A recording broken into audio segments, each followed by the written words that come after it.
and gentlemen of the media, as usual, a lot is happening in our beautiful country that is Trinidad and Tobago, some of which has quite naturally gotten priority attention from the government of Trinidad and Tobago. And in this regard, I've invited my parliamentary and cabinet colleague, Mr. Marvin Gonzalez, Member of Parliament and Minister of Public Utilities, and of course, because of the implications for some of which we will discuss, I have invited the head, the lead, the Acting Commissioner of Police, Mr. McDonald Jacob, to be with us. This morning, a video went viral.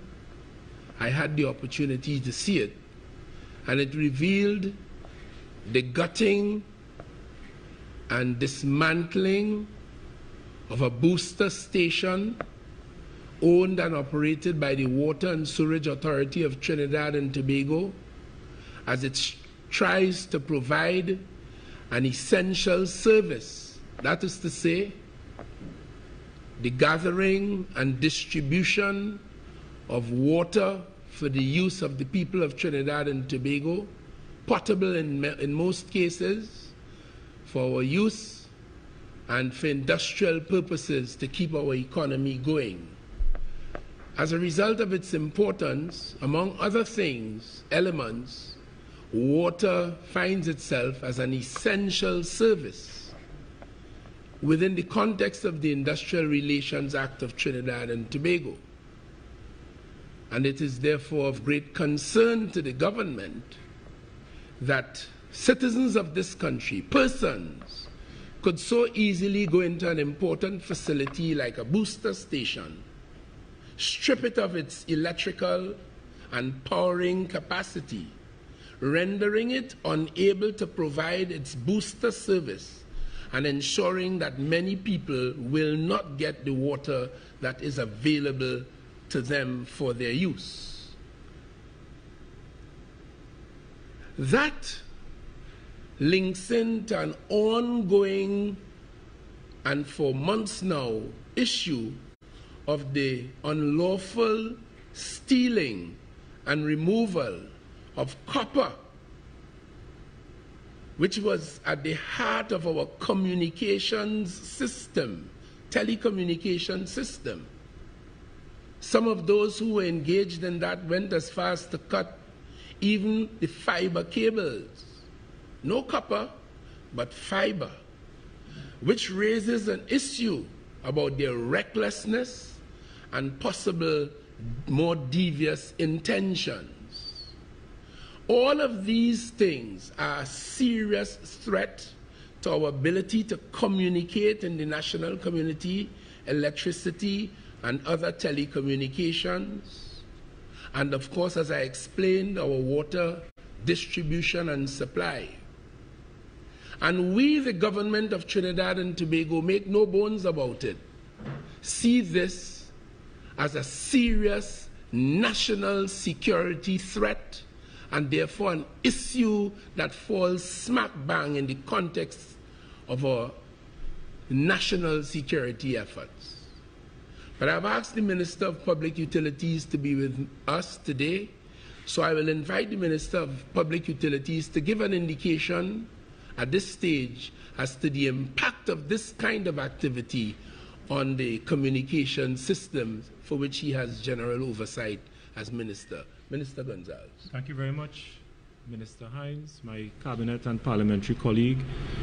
Good afternoon to the Commissioner of Police, Mr. McDonald Jacobs, members of the media, citizens of Trinidad and Tobago. As Minister Hines would have outlined in his opening statement, this matter of vandalism affecting the public utility system in Trinidad and Tobago is one that is causing us great concern and unease. Over the last 2 years, the government of Trinidad and Tobago has expended numerous sums to improve the national security as well as the public utility infrastructure in Trinidad and Tobago. It is for that reason the government, working with the management and the board of TSTT, recently took a decision to restructure TSTT so as to ensure that TSTT is a fit-for-purpose company so that it can provide the people of Trinidad and Tobago with reliable telecommunications services, especially in an environment where telecommunications services is one that is key to our very survival. In this pandemic, it is because of telecommunication services, connectivity was important to allow people to work from home, citizens to work from home. It is for that reason our children were educated via online platform. And that suggests to all of us, and it should suggest to all of us, that telecommunication services is very much on the same par with water and electricity, vital for our survival and perhaps a basic human right. Unfortunately, over the last year, TSTT, grappling with its financial circumstances, had to deal with a number of vandalism affecting its ability, impacting its infrastructure to provide the people of Trinidad and Tobago with reliable telecommunication services. I am advised by TSTT that over the last year, the company suffered 361 fiber breaks across Trinidad and Tobago, in addition to 90 acts of vandalism. So far, the company has expended $15 million in restoration works across Trinidad and Tobago. 96% of the jobs have already been completed, with about 14 restoration projects ongoing at this point in time. The acts of vandalism affecting TSTT's infrastructure is one of grave concern to the Ministry of Public Utilities and by extension the government of Trinidad and Tobago, and is costing the company millions of dollars to ensure that it continues to provide reliable broadband services, voice, fixed line services, as well as entertainment for all of its customers. The same problem exists for WASA. Over the last year, WASA and its infrastructure suffered tremendous damage and disruption as a result of illegal activities. A number of WASA wells went out of operation, especially in central and east Trinidad, leaving hundreds of thousands of customers without water, pending the full restoration of its infrastructure. I am advised by WASA that so far for the year, over 120 customers across Trinidad and Tobago, especially in north and central Trinidad, have been impacted. Their water supply has been impacted as a result of vandalism and destruction to its infrastructure that prevents water from flowing into taps and the homes of citizens.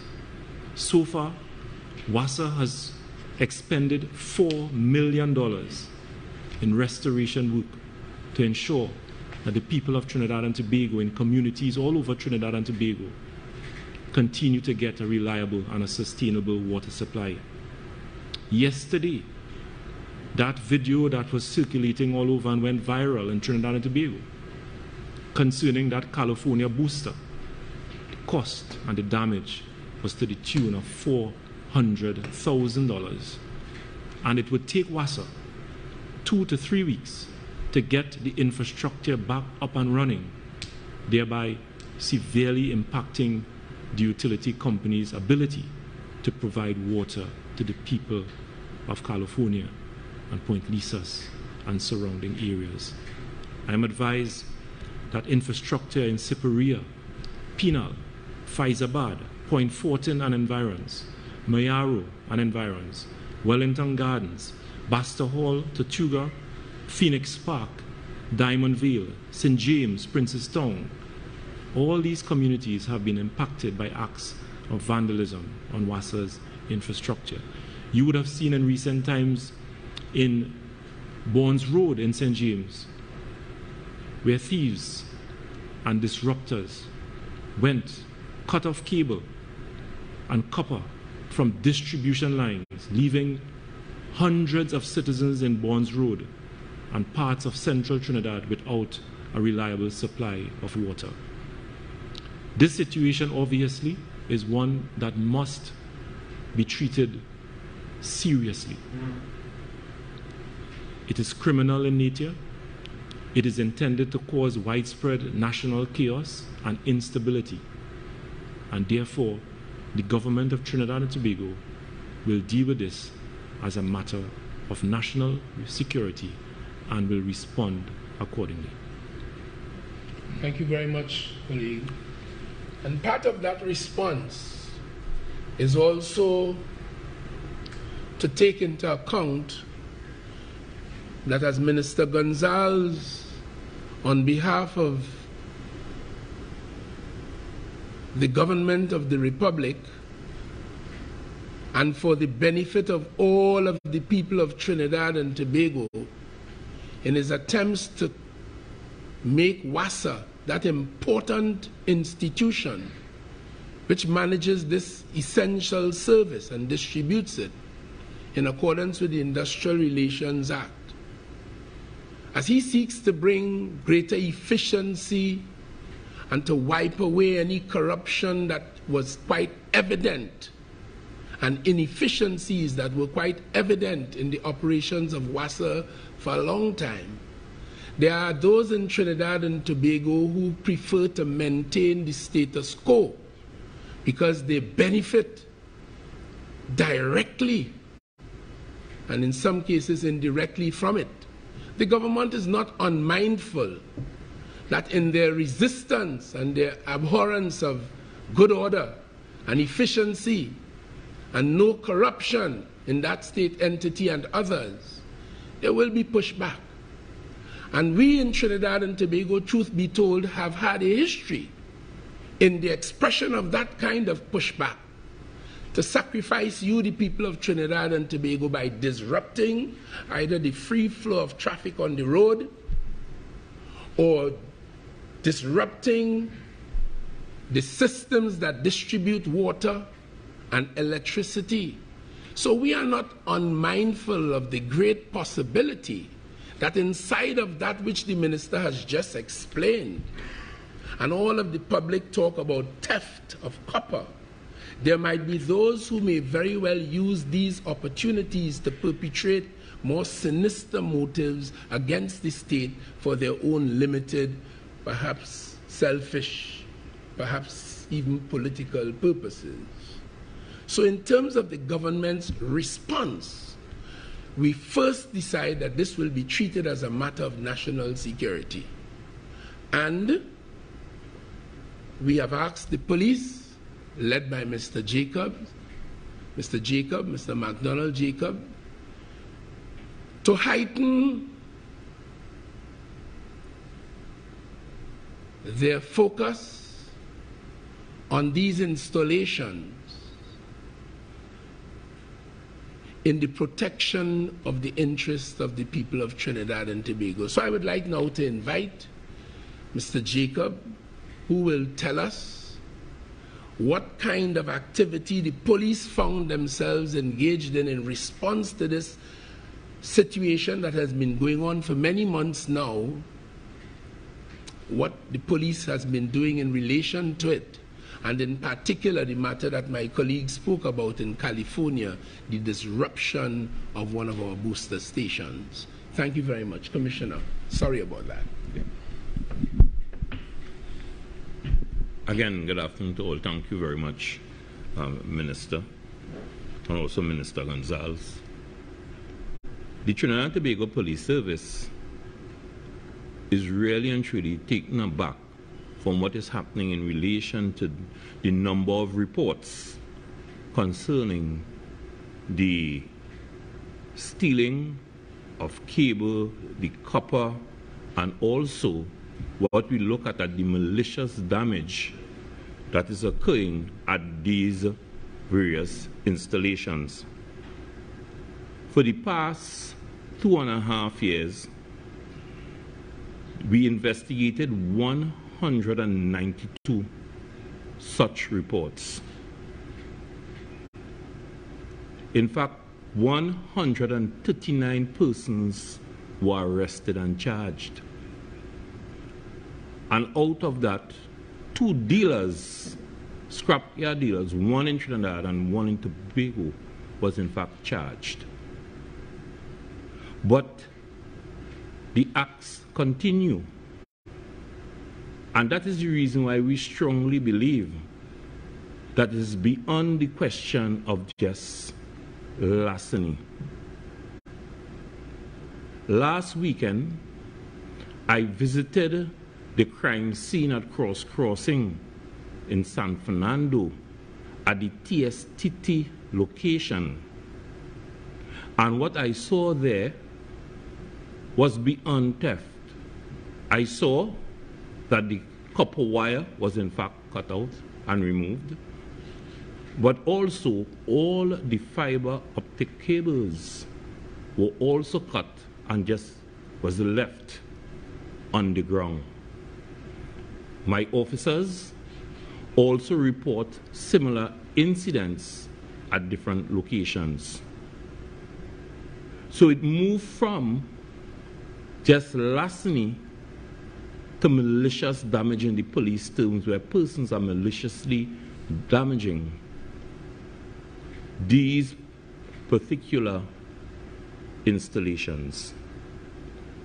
The police service last weekend had no alternative but to call out additional officers to work additional hours in the southern and southwestern divisions because of that communication situation that occurred, whereby those copper wires and fiber optic cable being cut and removed created a significant security risk for the citizens of Trinidad and Tobago if they wish to communicate with the police.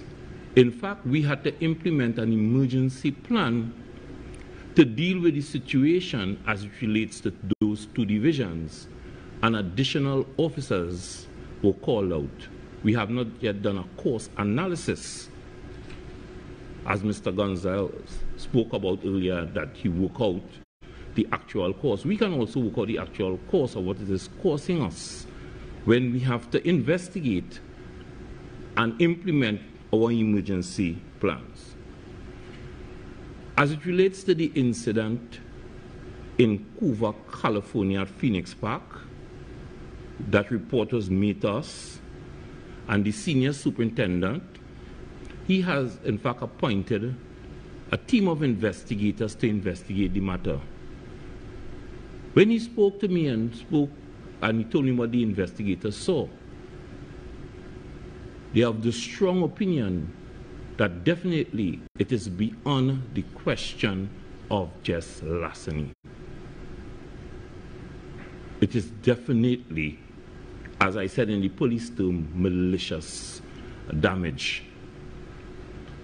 We have not yet gotten the cause of the malicious damage from the authorities, but I know that we will get it soon. But now we are going beyond that. When these installations are affected, it creates a lot of difficulty for the police in policing the various areas, because when our citizens are out of water, out of communication, again, some persons may choose to use different means by protests, demonstrations, because they are out of water, and the police again need to act. We have viewed this situation as definitely a security risk for Trinidad and Tobago, which is affecting the national security network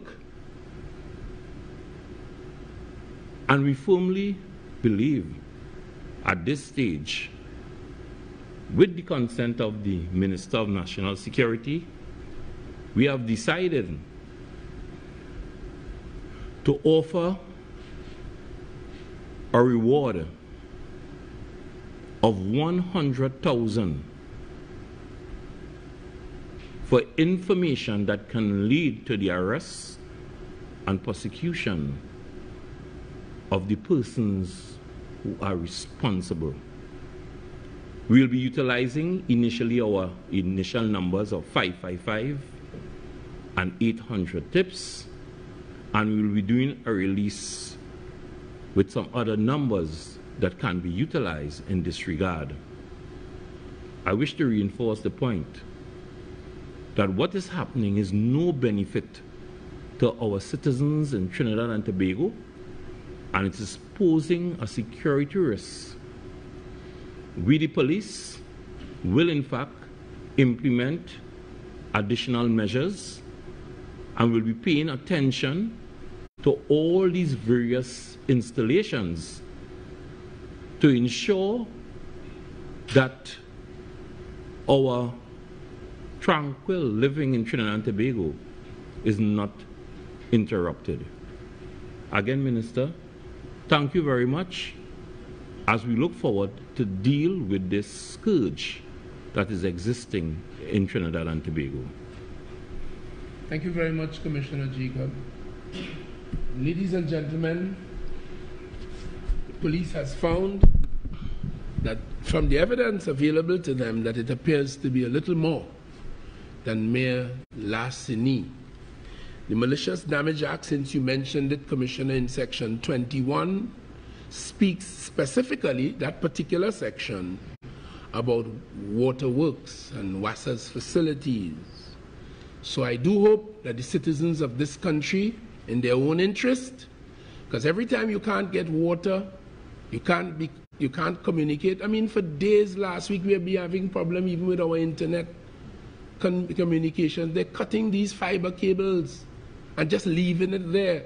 So we would like the citizens of Trinidad and Tobago, the end users, who are the ones who will more directly suffer as a result of this horrendous, selfish, sickening, malicious, and probably more kind of behavior, to speak up to law enforcement.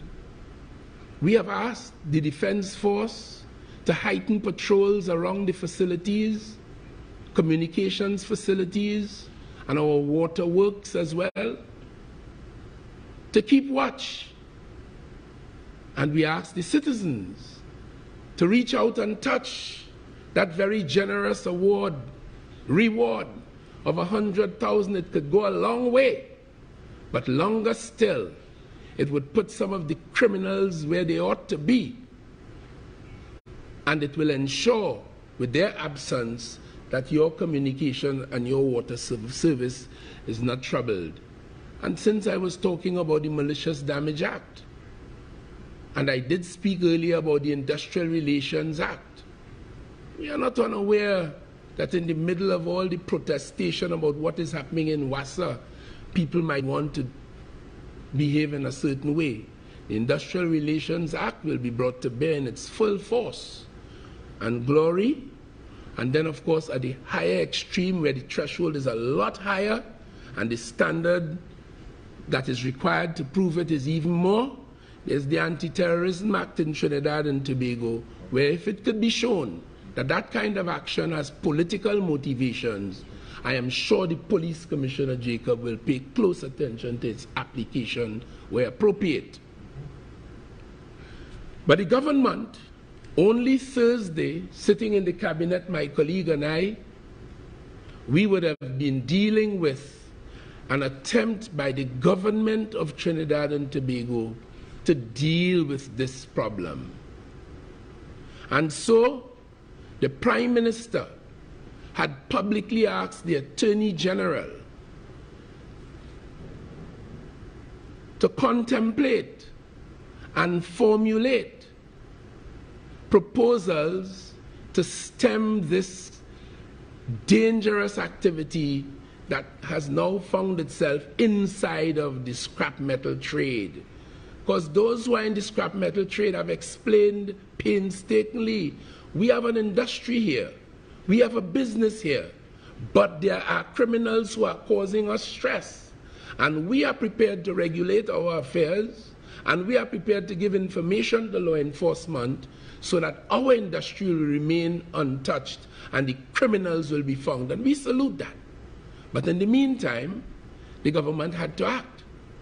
So the Prime Minister asked, on behalf of his entire government, and the Attorney General, in fact, first of all, the Prime Minister put a committee, but the Attorney General, a sub-cabinet committee, the Attorney General, the Minister of Trade and Industry, Paula Gopi-Skun, the Minister of Energy and Energy Industries, Mr. Stuart Young, and yours truly as Minister of National Security, and we put our heads together on behalf of the government and for the benefit of the people of this country. And the Attorney General took a note to Cabinet last Thursday, which has been sent to the Finance and General Purposes Subcommittee of the Cabinet for its urgent consideration. And we expect by Monday, as we meet in Finance and General Purposes Committee, we will tidy up any issues that would arise out of these measures to deal with this problem. So let me tell you quickly what these measures are. One, the preparation of the prohibition, carriage, coastwise, importation and exportation Amendment Order 2022, pursuant to Section 44 of the Customs Act, Chapter 7801. Two, the making of the order by, under the hand of the Secretary to Cabinet, in respect of what I have just said. Three, the preparation of an amendment to the export negative list order made pursuant to the Imports and Export Control Regulations of the Trade Ordinance number 19 of 1958. And finally, 4, the urgent preparation of draft regulations in relation to the regulation, monitoring and enforcement of responsible practices within the old metals industry, including the preparation of draft orders under the hand of the Minister of Trade and Industry to permit that the items under ferrous waste and scrap be added to the export negative list, which will now require a license from the Minister of Trade and Industry in order for these items to be exported. Quite a mouthful for lawyers and lawmakers, as we parliamentarians are. In short, this is saying that it will permit the Minister of Trade and Industry to make regulations, to regulate those affairs, and more importantly, to amend the export list to add these metals, so that in order to export them, you will have to obtain first a license in the context of that regulation. Effectively, the government is proposing a 6-month ban on the exportation of old and scrap iron, including copper, including Peoplegate, including the covers on the drains and manholes around the place, including the barriers along the highway that have been put there to ensure that if a car loses control, it doesn't go over onto the other lane and cause mayhem and and damage to other users of the road. I can tell you as Minister of National Security, even those involved in energy in this country, drilling, production of oil and gas, they too have suffered as a result of this madness taking place in our land. So on your behalf, citizens of Trinidad and Tobago, we, the government, courageous as ever, doing what has to be done at all costs, the proposal in front of the cabinet now is to ban the exportation for 6 months, during which time the Minister of Trade and Industry will make regulations to more effectively manage this industry and the activity that we now complain of. And finally, Sir Jacob didn't say it, but I will. The intelligence agencies of this country have been paying close attention to some of the deliberations that are taking place in public spaces and public offices.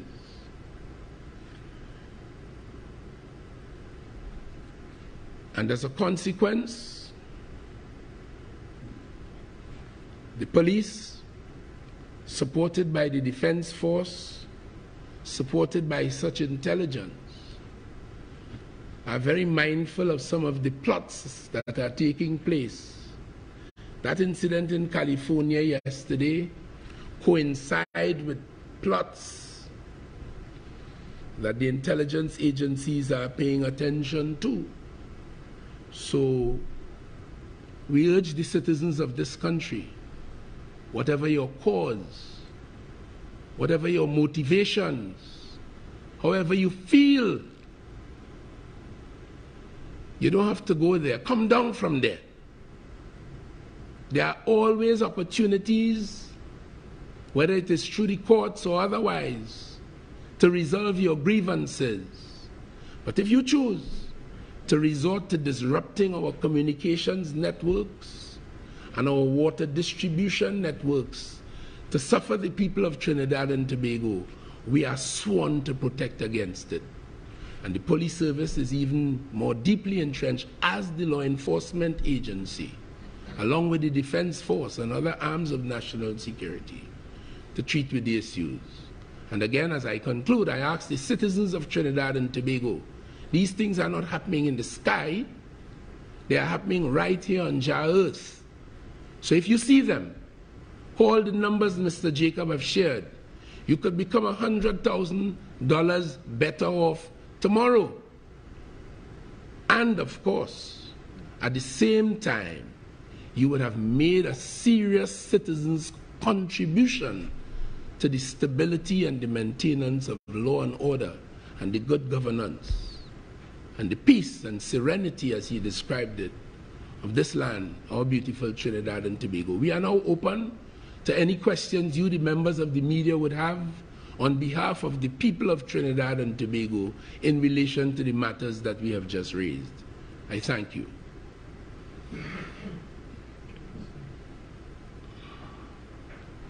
Good afternoon, gentlemen. With the Newsday. Starting off with you, Minister Hines.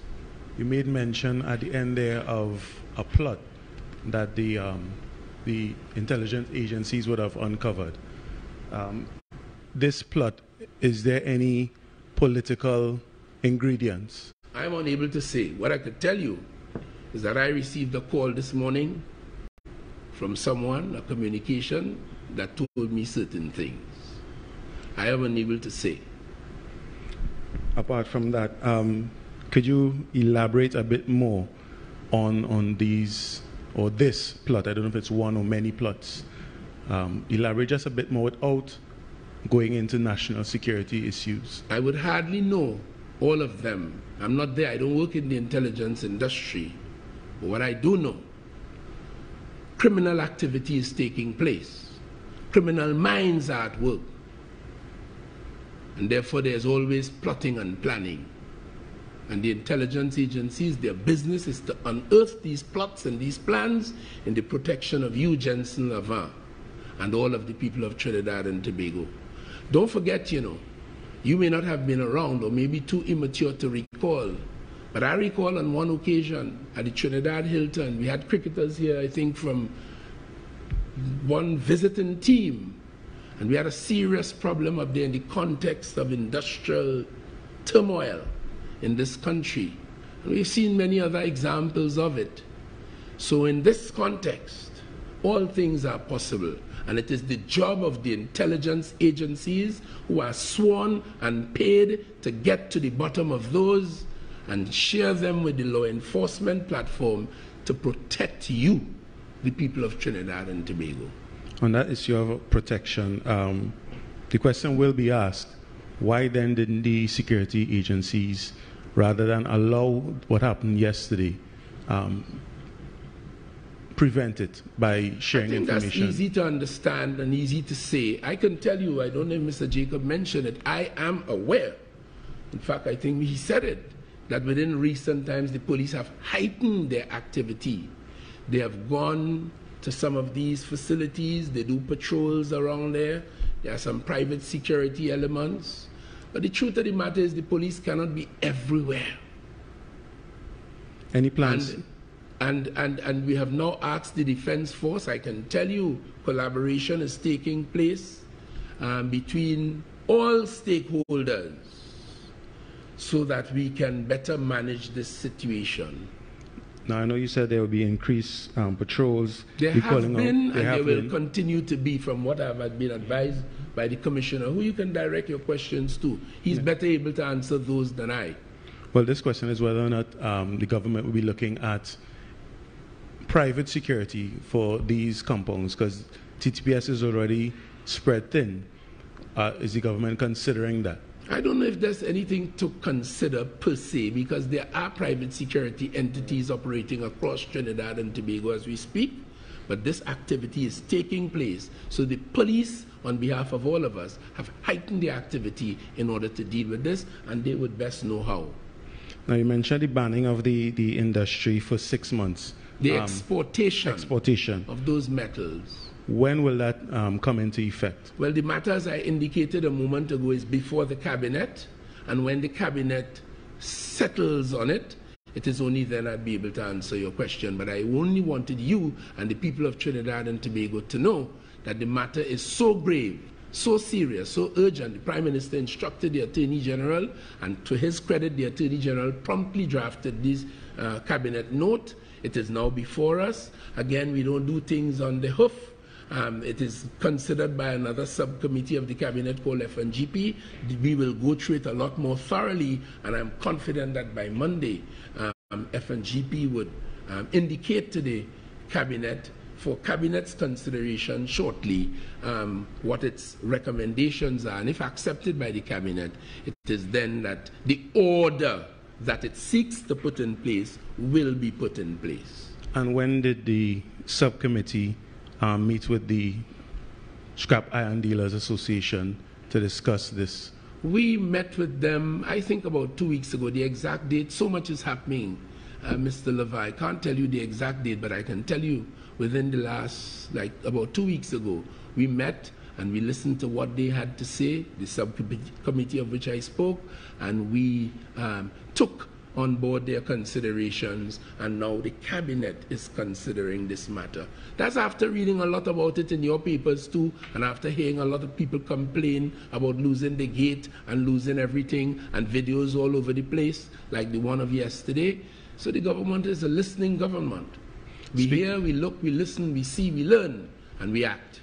Speaking of listening and learning, how many people will be affected when this, and I'm saying when, this comes into effect? I'm unable to say, but I did indicate to you there is a scrap iron industry, and the leader of that scrap, what's his name?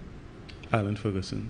Mr. Ferguson has been screaming from the top of his lungs about how this nasty activity has been affecting his bona fide metal trading activity. We have heard what he had to say. We understand. We admire what he had to say.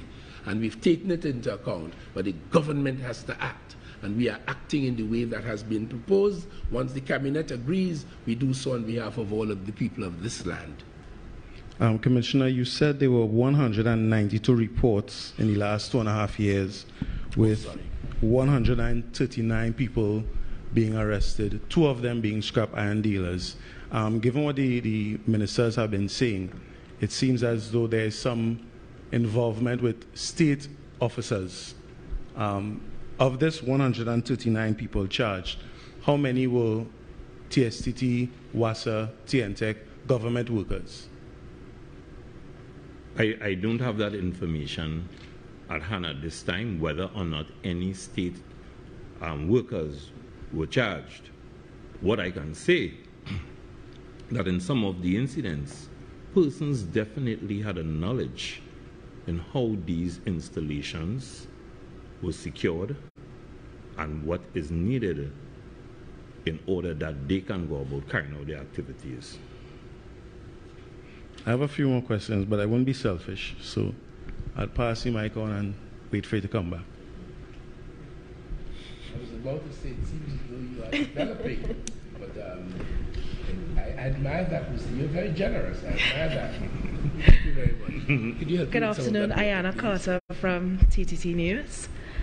I just wanted to find out about the Scrap Iron Dealers Association has been calling for regularization and assistance from the government in that respect.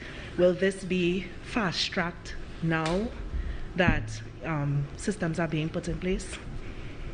Please forgive me, I lost a couple of words of your question.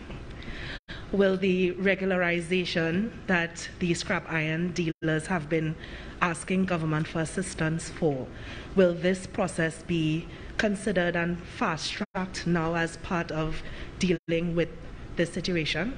Yes, well, I did indicate that we are asking for an outright ban for 6 months, during which time regulations would be done by the Ministry of Trade and Industry, under whose purview that kind of activity falls. And those regulations and their development will take into account the submissions of Mr. Ferguson and his team, because we do recognize there's a legitimate industry. Minister Gonzalez, WASA Police, what role will they play in this heightened security? So, WASA has a contingent of internal estate police, and they have been deployed on some of WASA's premises across Trinidad and Tobago. But in addition to that, WASA also employs private security arrangements to secure some of its compound. So at this point in time, the police, WASA Estate Police, will continue to do its work. They've been asked to monitor some key plants and key installations across Trinidad and Tobago that are vulnerable, and they're doing their part.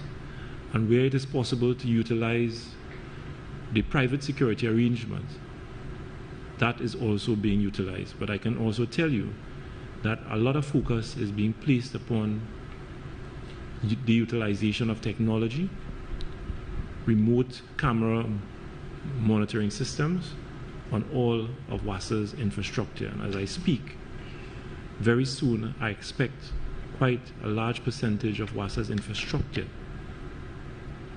where we can place remote monitoring systems that can assist the internal security arrangements as well as the private security arrangements to monitor some of WASA's key installations. I'm glad you mentioned technology. There was a question that I jotted down. And before you do, permit me to say, in extension to what my colleague has said, that it is because we understand how serious and how urgent this is, we have deployed the entire panoply of the law enforcement platform, including with the support of the Trinidad and Tobago Defense Force across Trinidad and Tobago. And as I said earlier, supported by our intelligence gathering agencies. All are now deployed, working together. And in addition to that, Mr. Jacobs' generous offer of $100,000 is to bring the citizens of Trinidad and Tobago, particularly the right-minded and decent citizens who are to be affected by all of this, to bring them into the theater and to ask them to share what they see and what they hear and what they know in this effort. So really, all of Trinidad and Tobago should be involved in this effort to protect our assets and our stability as a nation. Going back to the question of technology, going forward after this ban is implemented, will the ministry, Minister Gonzalez, seek to put identifying marks on all of the nation's copper and all the other items that are being stolen? These electronic dots, I think they call them. Is that a consideration? It will be a consideration. As a matter of fact, the review of security arrangements on assets, that is something that is continuous. TSTT is aware of what it has to do in order to protect evidence, to assist the police when persons are prosecuted, to identify evidence, etc. So I can tell you that that is something that is being examined closely, so as to ensure that when persons are prosecuted, when persons are arrested, that the utility companies, TSTT and WASA, would be able to identify their assets in order to allow the police to effectively prosecute persons who are charged and who are arrested for these crimes. My final question to you. You mentioned 15 million plus 4 million spent to repair some of these damaged states. Yeah, 15 in one case and then 4 in another. And I could also tell you, in addition to that, I've been now advised by TNTech that they suffered $3 million in damage to their infrastructure. For example, the cutting down of poles at Faizabad, the cutting down of poles at Pinal, the theft of cable at the Debe substation, the cable theft at St. Mary's substation, and the cable theft at Pinto Road substation. All of the losses and the damage costing the Trinidad and Tobago Electricity Commission to the tune of $3 million in damage to its infrastructure. My math, I believe, is correct. That's $22 million within this year alone. That's right. We have been complaining a lack of resources for a while now. How will this affect the running of these state agencies to now have to find an additional $22 million that was not budgeted for to repair these well, unfortunately, that kind of expenditure should have been utilized to improve services in water, electricity, and telecommunication services. It is unfortunate that the utility companies now have to expend millions of dollars to restore service to customers. Monies that could have been utilized to improve and to expand services to unserved and unserved communities. It is unfortunate, but the utility companies are unfortunately placed in a position where large sums of monies now have to be utilized to restore services as a result of these criminal acts by a very small sector of the society who continues to be bent on creating havoc and creating instability in the society. What projects would have to be sacrificed in order to facilitate these repairs? Well, thankfully, the government is committed to funding WASA, the Trinidad and Tobago the Electricity Commission, in its development program to expand the water infrastructure as well as the electricity infrastructure. So I can tell you that despite these unfortunate incidents, it will not disrupt the government's plan for the Water and Sewage Authority to expand and improve water infrastructure, as well as to expand and improve the telecommunications as well as the electricity sector in Trinidad and Tobago. Minister Hines, here, 2 final questions from me for you. Firstly, you have been a minister for well over 2 decades. You know the psyche of the population.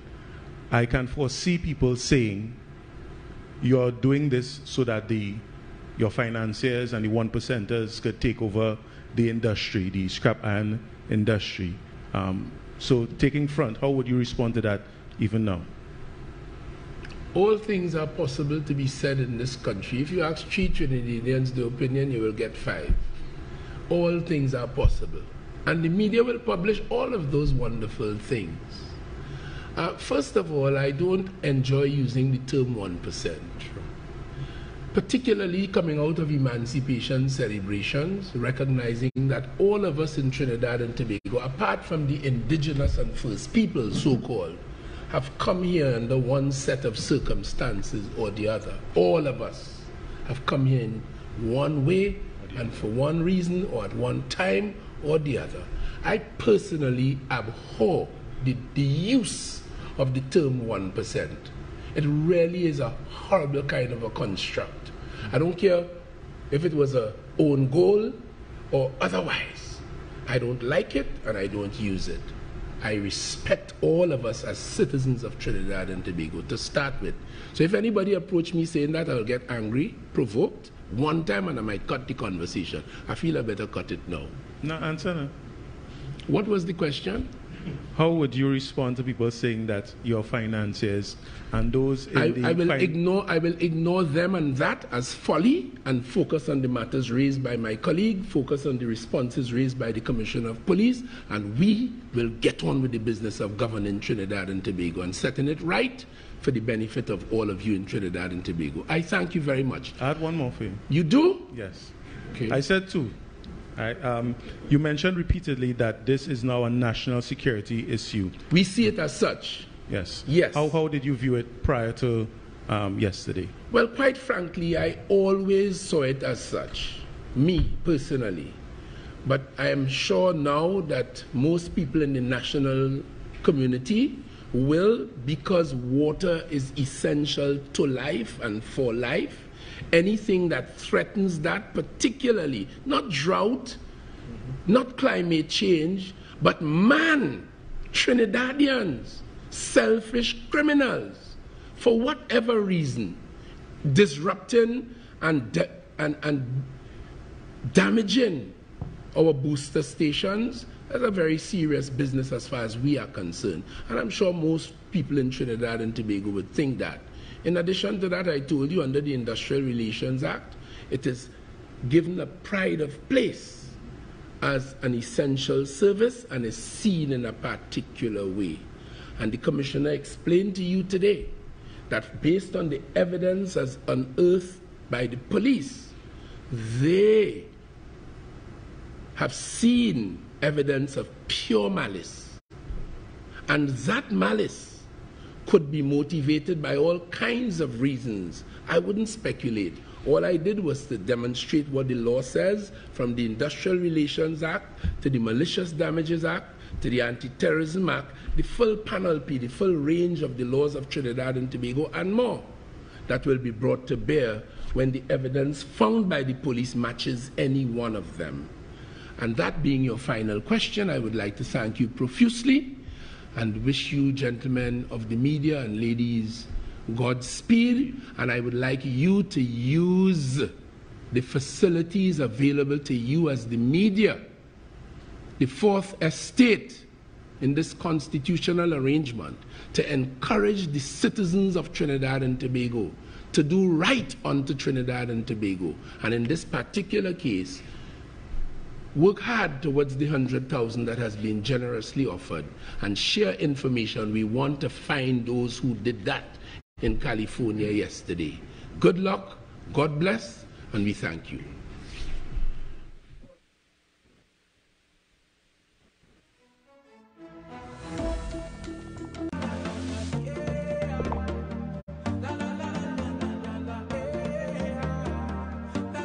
This is